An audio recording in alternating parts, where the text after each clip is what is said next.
السلام علیکم ناظرین، پروگرام میں خوش آمدید کہتے ہیں۔ اگلے ہفتے پی ڈی ایم جو ہے اسلام آباد آ رہی ہے، ریڈ زون میں الیکشن کمیشن آف پاکستان کے سامنے انہوں نے مظاہرہ کرنا ہے، اور کیس کیا ہے؟ فارن فنڈنگ کا کیس ہے۔ آپ کو معلوم ہے کہ دنیا میں جتنی بھی بڑی پولیٹیکل پارٹیز ہوتی ہیں ان کو فنڈنگ اکٹھی کرتی ہیں، وہ اپنے ممبرز سے بھی، جو ویل وشرز ہوتے ہیں ان سے بھی اکٹھی کرتی ہیں۔ Mostly with in the country ہوتا ہے، باہر کے ممالک سے ہمارے ہاں جو ہے پولیٹیکل پارٹیز جو ہیں جو اوورسیز پاکستانی ہیں یا جن آرگنائزیشنز یا این جی اوز کے ساتھ کوئی تعلق ہوتا ہے، وہاں سے بھی فنڈنگ جو ہے پارٹی کے لیے اکٹھی کی جاتی رہی ہے۔ سوال یہ پیدا ہوتا ہے کہ یہ جتنی بھی فنڈنگ ہوتی ہے اس کا جو استعمال ہے اس کا اختیار کس کو ہے؟ پھر اس کی جو آڈٹ ہے، ٹرانسپیرنسی کتنی ہوتی ہے؟ یعنی جہاں جہاں وہ فنڈز جو ہیں وہ خرچ کیے جا رہے ہیں، کیا اس کا کوئی احتساب ہوتا ہے، کوئی آڈٹ ہوتا ہے، کوئی جواب دیا جاتا ہے؟ پارٹی کی ایگزیکٹو کمیٹی ہے یا سینٹرل ایگزیکٹو کمیٹی ہے، جو بھی ایک انسٹیٹیوشن ادارہ ہے پارٹی کا، کیا اس کو اس کا جواب دیا جاتا ہے؟ یہ چند بنیادی سوال ہیں جس کا کہ پولیٹیکل پارٹیز کے اندر جواب ہونا لازمی ہے۔ یہ جو فارن فنڈنگ کا کیس ہے، اکبر ایس بابر صاحب جو ہیں وہ یہ کیس لے کر گئے تھے الیکشن کمیشن آف پاکستان میں کچھ سال قبل، لیکن اس کے اوپر فیصلہ نہیں ہو سکا، اور اب پی ڈی ایم جو ہے وہ یہ چاہتی ہے کہ عمران خان صاحب کو کسی نہ کسی طریقے سے نااہل قرار دیا جائے، اور یہ فارن فنڈنگ کیس کا شاید ان کے مطابق ایک اچھا کیس ہو سکتا ہے ان کے حق میں، یہ اگر فیصلہ آ جاتا ہے۔ اس حوالے سے آج کے پروگرام میں ہم گفتگو کریں گے۔ اور دوسرا، ہمارے ہاں جو اکاؤنٹیبلٹی کا جو پروسیس ہے اس کے اوپر کافی زیادہ آئے دن سوالات اٹھائے جاتے ہیں، اور آج کل جو نیب جس طرح سے پچھلے 2.5 سالوں کے دوران اپوزیشن کی پولیٹیکل پارٹیز کو کہا یہ جاتا ہے کہ وکٹمائز کیا گیا، پیپلز پارٹی اور پی ایم ایل این یہی کہتی ہے۔ پی ٹی آئی کے کچھ لوگوں کو اریسٹ کیا گیا تھا، لیکن وہ کیسز جو بڑے بڑے کیسز ہیں شاید اس کے اوپر اس طرح سے کام نہیں کیا جا رہا، جس کی وجہ سے اپوزیشن جو ہے وہ حکومت اور نیب دونوں کو تنقید کا نشانہ بناتی ہے۔ ان تمام ایشوز کے اوپر ہم گفتگو کریں گے۔ میرے ساتھ اسٹوڈیو میں موجود ہیں اعظم نذیر تاڑ صاحب، آپ senior advocate supreme court of Pakistan, بہت شکریہ جی آپ تشریف لائے۔ جناب ایڈوکیٹ عارف چودھری صاحب، senior advocate supreme court of Pakistan, بہت شکریہ چودھری صاحب آپ نے ہمیں ٹائم دیا۔ جناب احمد بلال محبوب صاحب، پل ڈیٹ کے آپ سربراہ ہیں، بہت شکریہ احمد بلال محبوب صاحب، آپ نے ہمیں ٹائم دیا جی۔ اعظم طاہر صاحب، آپ سے بات کا آغاز کرتے ہیں۔ وٹ ڈو یو تھنک کہ یہ جو جب تک آپ پریشر نہ ڈالیں تو ہمارے ہاں جو ہے وہ انصاف ملنا ذرا مشکل ہو جاتا ہے؟ ناٹ ایگزیکٹلی، لیکن ہے ایک یہ رسم تو چلی پڑی ہے۔ اس کی وجہ جو ہے نا وہ میرے خیال میں فیصلوں میں تاخیر ہے، اور ڈیسیجن میکنگ جس لیول پہ بھی ہو رہی ہے۔ کچھ ڈیسیجنز گورنمنٹ نے کرنے ہیں، کئی دفعہ وہ بھی ولفلی نہیں کر رہے ہوتے، کچھ ڈیسیجنز فورمز نے کرنے ہوتے ہیں، ریگولیٹرز نے کرنے ہوتے ہیں۔ جیسے یہ فارن فنڈنگ کی آپ بات کر رہے تھے، جس طرح ڈاکٹرز کا regulator P M D C ہے، ہمارے وکلاء کے ریگولیٹرز پاکستان بار کونسل ہیں، اسی طرح جو پولیٹیکل پارٹیز ہے ان کا ریگولیٹر الیکشن کمیشن ہے۔ ٹھیک ہے، یہ جو سارے معاملات ہیں، ان کے جو فنڈز کے آڈٹس ہیں، ان کے جو گوشوارے جاتے ہیں پولیٹیکل پارٹیز کا، کہاں سے پیسہ آیا، کہاں پہ لگا، کس طرح سے استعمال ہوا، یہ سارا کچھ وہاں پہ وہ فرنش کرتے۔ ریگولیٹر اگر اپنا کام کرتا رہے تو شاید نوبت یہاں تک نہ آئے۔ لیکن پارٹی کے اندر کوئی انسٹیٹیوشنل میکنزم نہیں ہونا چاہیے؟ 100% ہوتا ہے۔ اس کے اوپر جو ایک بیٹھی ہوئی ہے اوورسی کرنے کے لیے باڈی، جس طرح میں نے عرض کیا کہ ڈاکٹرز جب اپنے کام کرتے ہیں تو ان کی لائسنسنگ کرنی، ان کی رجسٹریشن کرنی، ان کو بتانا کہ آپ کے کوڈ آف ایتھکس کیا ہوں گے، آپ نے کہاں پہ رکنا ہے، کہاں پہ آگے جانا ہے۔ وکلاء کے یہ سارے معاملات وہ اپنی اپنی باڈیز دیکھتی ہیں۔ یہ اس پیرٹی میں کہہ رہا ہوں کہ اسی طرح جو پولیٹیکل پارٹیز کا جو سارا قانون ہے اس میں جو ایک بڑا رول ہے ان کو جو اوورسی کرنے والی اتھارٹی وہ الیکشن کمیشن آف پاکستان ہے۔ اصولاً تو جیسے جیسے یہ اینول گوشوارے جاتے ہیں اسی طرح یہ ساتھ ساتھ چیزیں ریزالو ہوتی جانی چاہیے، لیکن فرق وہاں پہ پڑتا ہے جہاں پہ ریگولیٹر یا جو اوورسینگ اتھارٹی ہے یا جو اوپر باڈی بیٹھی ہے، جنہوں نے نظر رکھنی ہے اور جنہوں نے چیزوں کو سدھارنا ہے، جب وہ اپنا کام نہیں کرتے۔ بالکل صحیح ہے۔ عارف صاحب، میں آپ کی طرف آؤں گا، مجھے یہ بتائیے گا کہ یہ فنڈنگ کے بغیر تو ظاہر ہے کہ کوئی بھی پولیٹیکل پارٹی جو ہے وہ چل نہیں سکتی ہے، لیکن اس کے اندر جو ٹرانسپیرنسی ہے اس کو ہم کیوں نہیں انشور کر پاتے؟ تینوں پولیٹیکل بڑی جو پولیٹیکل پارٹیز ہیں ان کی فنڈنگ کے حوالے سے KCCP کے اندر اور 18 کو ان کو بلا بھی لیا گیا ہے تینوں کو. تو یہ ٹرانسپیرنسی کو کیسے انشور کیا جا سکتا ہے پارٹی لیول کے اوپر؟ اینڈ دین جو بات تارڑ صاحب کہہ رہے تھے کہ ECP کی رسپانسبلٹی ہے کہ اوورسی کرے, اس کی جانچ پڑتال کرے. ٹرانسپیرنسی کو یقینی بنانے کے لیے تمام ادارے اگر اپنا اپنا رول وقت پر ادا کریں تو یہاں تک نوبت نہ آئے, نہ کوئی مظاہرہ کسی کو کرنا پڑے, نہ احتجاج اس انداز میں آئے. پرابلم یہ ہو رہا ہے کہ یہاں انصاف کا نظام جہاں سے بھی شروع ہوتا ہے, تارڑ صاحب اچھی طرح سے جانتے ہیں, یعنی سول کورٹ سے لے کر سپریم کورٹ تک فیصلے ہونے کی نوبت ہی نہیں آتی, اتنا وقت لگ جاتا ہے. اور آج کل تو ہم حیران ہوتے ہیں کہ چھوٹے چھوٹے معاملات بھی یہاں دیکھتے ہیں. احمد صاحب, the same question to you. یہ پچھلے کئی سالوں سے ہم نے دیکھا کہ اکبر صاحب جو ہیں PTI کے ایک بانی رکن تھے اور وہ لے کر کیس کے, لیکن کیس ابھی تک اس کا کوئی سامنے ہمیں دکھائی نہیں دے رہا کہ کب تک یہ کیس حل ہوگا, اور اب PDM جو ہے وہ ECP کے سامنے بیٹھنے کے لیے جا رہی ہے. دیکھیے, یہ ہمارے نظام کے اوپر ایک بڑا صفاقانہ قسم کا تبصرہ ہے کہ 2014 میں یہ شکایت کی گئی تھی کہ PTI کی بانی رکن کا آپ نے ذکر کیا, اور آج 2020 ہو گیا, 21 ہو گیا, بلکہ 7واں سال ہے, اور اس پورے عرصے کے اندر اس کی سینکڑوں میرے خیال میں سٹنگز ہو چکی ہیں, سینکڑوں ہیئرنگز ہو چکی ہیں. یہ کئی دفعہ عدالتوں میں گیا ہے, عدالتوں سے واپس الیکشن کمیشن میں آیا ہے, اور الیکشن کمیشن نے سیکورٹی کمیٹی بنائی ہے. یعنی اس کے اندر بہت کچھ ہو چکا ہے, لیکن اس 7 سال کے اندر الیکشن کمیشن کسی نتیجے پہ نہیں پہنچا ہے.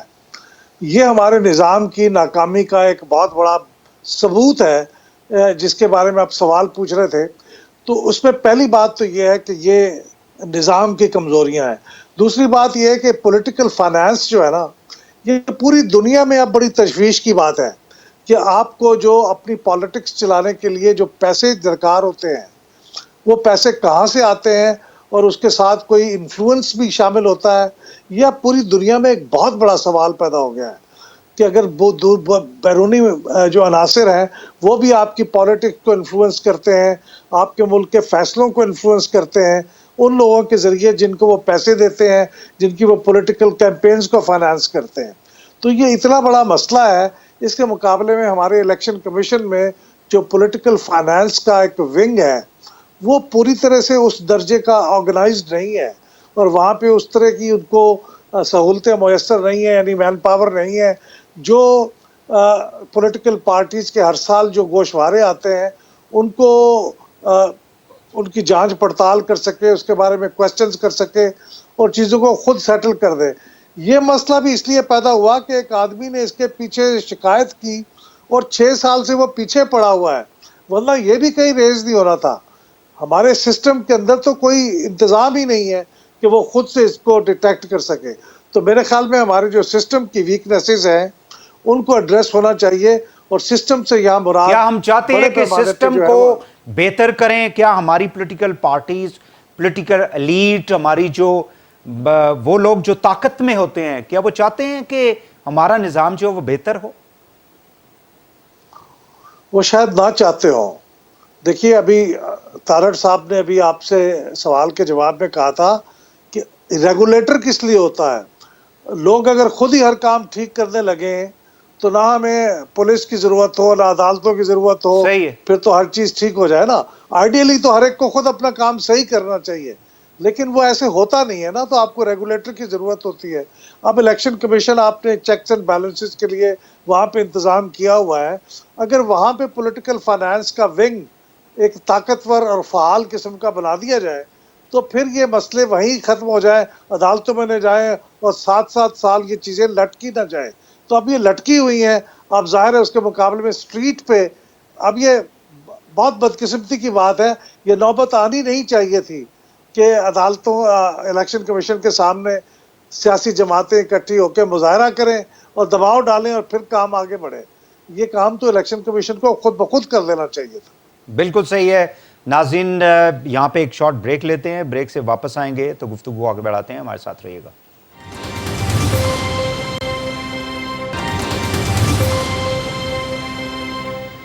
Welcome back. طاہر صاحب مجھے یہ بتائیے گا کہ ای سی پی جو ہے وہ انڈیپینڈنٹلی کام نہیں کر رہا, جس کی وجہ سے یہ ساری سچویشن کریٹ ہو رہی ہے؟ میرے خیال میں یہ ایک انسٹیٹیوشنل پرابلم ہے, کسی ایک جگہ پہ نہیں ہے. اگر ای سی پی آج کا ٹھیک نہیں کر رہا تو آج سے 6 سال پہلے کا ای سی پی کہاں تھا؟ بلال صاحب نے بڑی صحیح بات کی ہے. اس عرصے میں ہم دیکھ رہے ہیں کہ ہم تقریباً یہ تیسرے چیف الیکشن کمشنر ہیں, اور یہ ممبرز کا بھی تقریباً دوسرا یا تیسرا سیٹ ہوگا جن کے پاس یہ میٹر پینڈنگ ہے. ہم تو یہ کہتے ہیں کہ یہ نوبت آنی نہیں چاہیے اور آزادانہ کام کرنا چاہیے. دیکھیں ای سی پی کا ڈومین, اس کا اختیار, اس کے مرز وجود میں آنے کی وجہ یہی چیزیں ہیں کہ انہوں نے صرف یہ دیکھنا ہے, انہوں نے گندم کے ریٹ یا گنے کے ریٹ تو نہیں نہ طے کرانے, انہوں نے الیکشن سے متعلقہ چیزیں جو ہیں ان کو ان لائن رکھنا ہے. اور پولیٹیکل پارٹیز ایکٹ کے تحت یا الیکشن لاز کے تحت اب جو نئے کنسولیڈیٹڈ آئے ہیں. is a weak institution, do you think? میں نہیں سمجھتا ویک ہے. ول کی کمی ہوتی ہے, پرسن ٹو پرسن فرق پڑتا ہے. ہو سکتا ہے جو ممبرز ہیں کچھ ایک دو جو میں نے ماضی میں دیکھا انہوں نے بہت زیادہ اگریسولی اس پہ کمنٹس بھی کیے, لیکن جو ڈیسیجنز ہوتے ہیں کیونکہ وہاں پہ قاضی جوڈیشل پروسیڈنگز ہوتی ہیں, وہ ڈیسیجن ظاہر ہے وہ مشاورت سے اور میجورٹی سے ہوتے ہیں. تو وہاں پہ ہو سکتا ہے کہ کچھ ایسے عوامل ہوں جن کی وجہ سے اس طرح کے جو اہم کام ہیں, اور اہم کے ساتھ ساتھ میں یہ سمجھتا ہوں بطور وکیل کے کہ کنٹروورشل ایشوز کو پہلے ایڈریس کرنا چاہیے. اگر عدالتیں اور اگر ادارے اپنی ساکھ کو برقرار رکھنا چاہتے ہیں اور وہ یہ میسج دینا چاہتے ہیں کہ وہ ایون ہینڈڈ ساروں کے ساتھ رہیں گے اور شفافیت نظر آئے اس میں ہر چیز میں, تو اس کے لیے جو سور پوائنٹس ہیں, جو یہ اس طرح کے جملہ معترضہ والی باتیں ہیں یا جو سینسٹیو ایشوز ہیں ان کو پہلے ڈیسائیڈ کرنا چاہیے. رائٹ اور رانگ جو بھی ہے ڈیسیجن دیں, پارٹیز جو ہے جس کے خلاف ہو اس کے پاس ریمیڈی انڈر دا لا, وہ اوپر عدالت میں چلا جائے. ٹھیک ہے.